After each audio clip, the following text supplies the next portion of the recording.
Hello friends, welcome back to my channel. आज एक और टॉपिक आपके साथ में शेयर करने के लिए आई हूँ। जो लोग फर्स्ट टाइम मेरी वीडियो को देख रहे हैं, मैं आपको बता देना चाहती हूँ, छोटी छोटी स्टोरीज़, पैराग्राफ, ऐसे मैं आपके साथ शेयर करती रहती हूँ, जिनसे हम बहुत सारे न्यू वर्ड सीखते हैं, अपनी वोकैबुलरी को इम्प्रूव करते हैं। साथ ही जो भी ग्रामर दी जाती है, मैं कोशिश करती हूँ कि ईजी वे में आपको एक्सप्लेन कर सकूँ। सो यस, आज हमारा टॉपिक होने वाला है इंपॉर्टेंस ऑफ विलेज के ऊपर। और इसमें जितने भी हम सेंटेंस दिखेंगे आपको मिक्स मिलेंगे, क्योंकि ये जो टॉपिक है ये ऐसा है जिसमें हम पास्ट के बारे में बात कर सकते हैं और प्रेजेंट के बारे में भी और फ्यूचर के बारे में भी। सो स्टार्ट करते हैं रीडिंग और देखते हैं क्या है आज इस टॉपिक में।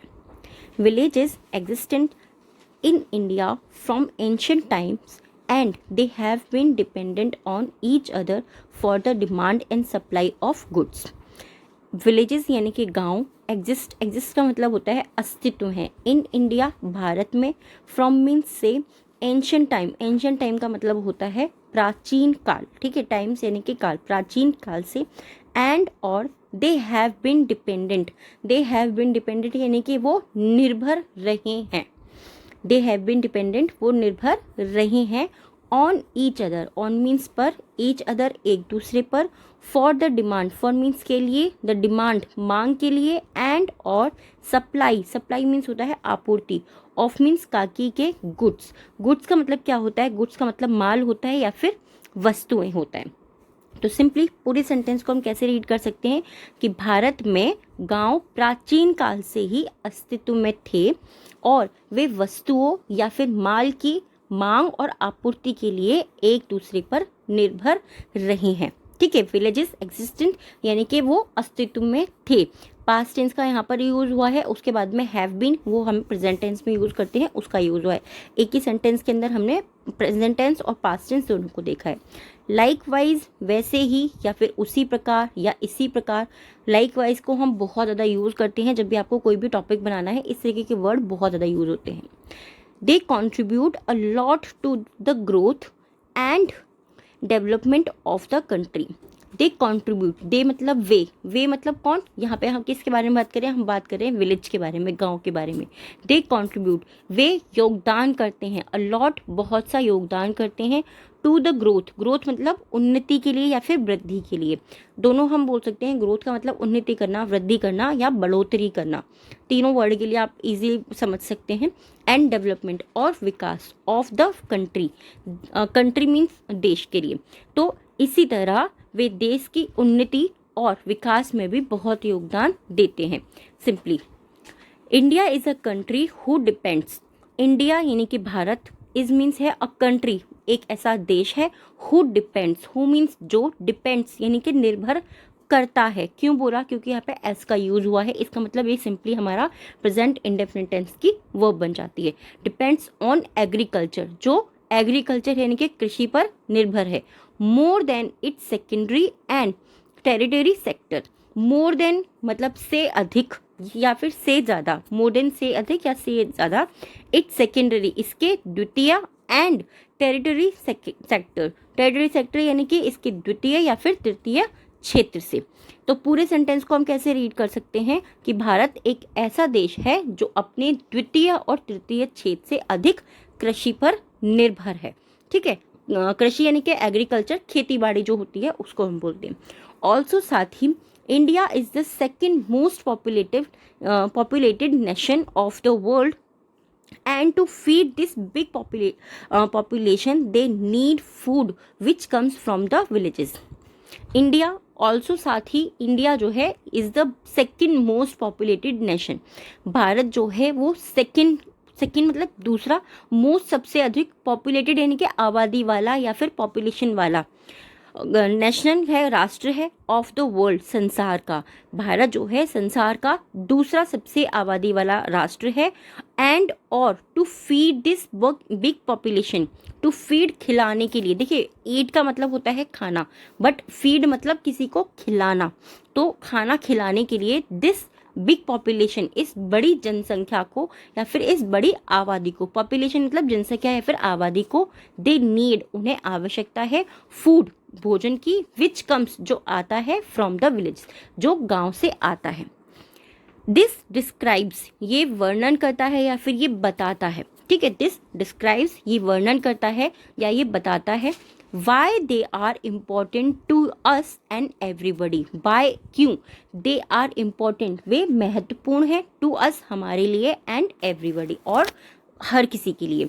इन कॉन्सिक्वेंसेस यानी कि निष्कर्ष के तौर पर वी कैन से हम कह सकते हैं दैट कि विलेजेस आर, जो गांव है वो हैं, ठीक है, गांव है, हम कह सकते हैं कि गांव the backbone of the economy, the backbone यानी कि वो रीढ़ की हड्डी है, ऑफ द इकोनॉमी अर्थव्यवस्था, तो हम कह सकते हैं कि गांव जो है वो अर्थव्यवस्था की रीढ़ की हड्डी है।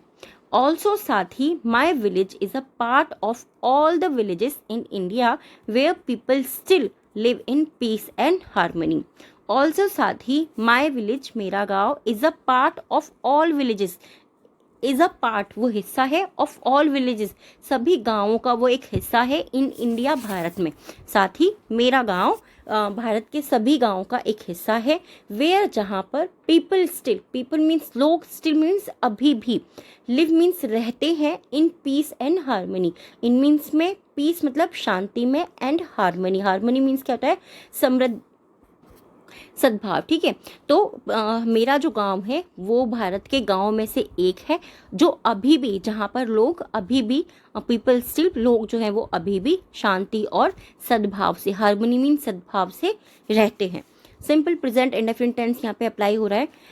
बिसाइड्स, इसके अलावा या इसके अतिरिक्त, मैं आपको बहुत बार बता चुकी हूँ, ये जो छोटे छोटे वर्ड होते हैं इनको आप ज़रूर याद किया कीजिए। बिसाइड्स हो गया, ऑल्सो हो गया, लाइकवाइज हो गया, इस तरीके के वर्ड ये बहुत इंपॉर्टेंट होते हैं।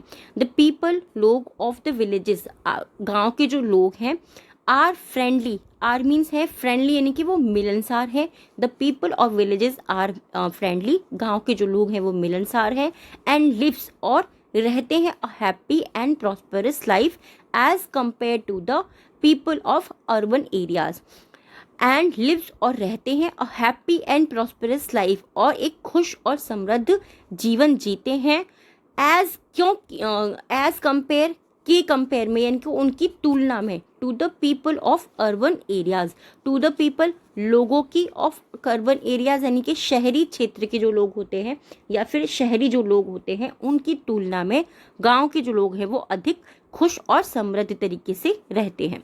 सिंपल है, अर्बन मीन्स होता है शहरी और एरियाज यानी कि क्षेत्र। There are many good things about, there are यहाँ है, मैनी गुड थिंग्स, बहुत सी अच्छी चीज़ें, या फिर यहाँ बहुत सी अच्छी चीज़ें हैं, हम ऐसे भी इसको बोल सकते हैं। अबाउट मीन्स के बारे में, यहाँ बहुत सी अच्छी चीज़ें हैं, के बारे में, किस चीज़ के बारे में, विलेजेस, गाँव के बारे में यहाँ बहुत सी अच्छी चीज़ें हैं।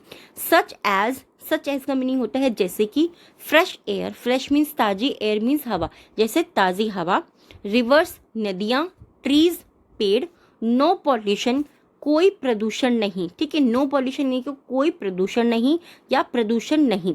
द अर्दी स्मेल यानी कि मिट्टी की खुशबू, जो हम लोगों को सबको बहुत ज़्यादा पसंद होती है। अब हम लोग कहाँ से वो स्मेल लेते हैं, अपने पेड़ के जो हमने गमले वगैरह लगाए होते हैं उनमें हम पानी डालते हैं तब हमें वो स्मेल आती है, बट गाँव में आप कहीं भी जाएंगे तो वहाँ पर मिट्टी की खुशबू आती है। तो ये चीज़ बहुत ज़्यादा स्पेसिफिकली बताई जाती है जब भी हम किसी भी गाँव के ऊपर ऐसे लिखते हैं। Fresh and organic food, fresh मतलब ताज़े, एंड ऑर्गेनिक फूड, और जैविक जो हमारे खाद्य पदार्थ होते हैं वो, या फिर खाने की चीज़ें, एंड और मैनी मोर ग्रेट थिंग्स, और ऐसे ही अन्य और भी चीज़ें। विलेजेस हैव डेवलप्ड, ये क्या है हमारा, ये प्रेजेंट परफेक्ट टेंस है। हैज़ और हैव के साथ में जब भी थर्ड फॉर्म का यूज़ हो तो वो प्रेजेंट परफेक्ट टेंस हो जाता है। विलेजेस हैव डेवलप्ड, गाँव जो हैं विकसित हुए हैं। क्वाइट वेल, वो काफ़ी विकसित हुए हैं, काफ़ी अच्छी तरीके से वो विकसित हुए हैं। ऑल्सो साथ ही दे आर डेवलपिंग, और वो विकसित हो रहे हैं। प्रेजेंट कॉन्टिन्यूस टेंस हो गया है यहाँ पे, इससे पहले प्रेजेंट परफेक्ट टेंस था। विलेजेस हैव डेवलप्ड, गांव जो है वो विकसित हुए हैं। क्वाइट वेल, वो काफ़ी विकसित हुए हैं। दे आर डेवलपिंग, वो विकसित हो रहे हैं। At a pace faster than the cities, at a pace, गति पर, faster than the cities, faster यानी कि तेजी से, देन मीन से, द सिटीज़ यानी कि शहरों से, शहरों की गति से, तेज गति से गांव जो है वो विकसित हो रहे हैं। आई होप ये टॉपिक आपको पसंद आया होगा। कैसा लगा है प्लीज़ मुझे कमेंट बॉक्स में ज़रूर बताइएगा, क्योंकि आपके कमेंट से ही मुझे पता लगता है आपको टॉपिक पसंद आ रहे हैं या नहीं आ रहे हैं। आज के जो 3 वर्ड होने वाले हैं हमारे, फर्स्ट है एंशंट। एंशंट का मतलब होता है प्राचीन, प्रॉस्पेरस समृद्ध, एंड थर्ड है सप्लाई। सप्लाई मीन्स होता है आपूर्ति। इन तीनों वर्ड से आपको सेंटेंस बनाना है, कमेंट बॉक्स के अंदर लिखना है। डिक्टेशन के जो आज के 3 वर्ड हैं, फर्स्ट है हमारा existent, describe and harmony. Existent, describe and harmony. I hope ये वीडियो और ये टॉपिक आपको पसंद आया होगा। कैसा लगा है प्लीज़ मुझे कमेंट बॉक्स में ज़रूर बताइएगा। Thanks for watching.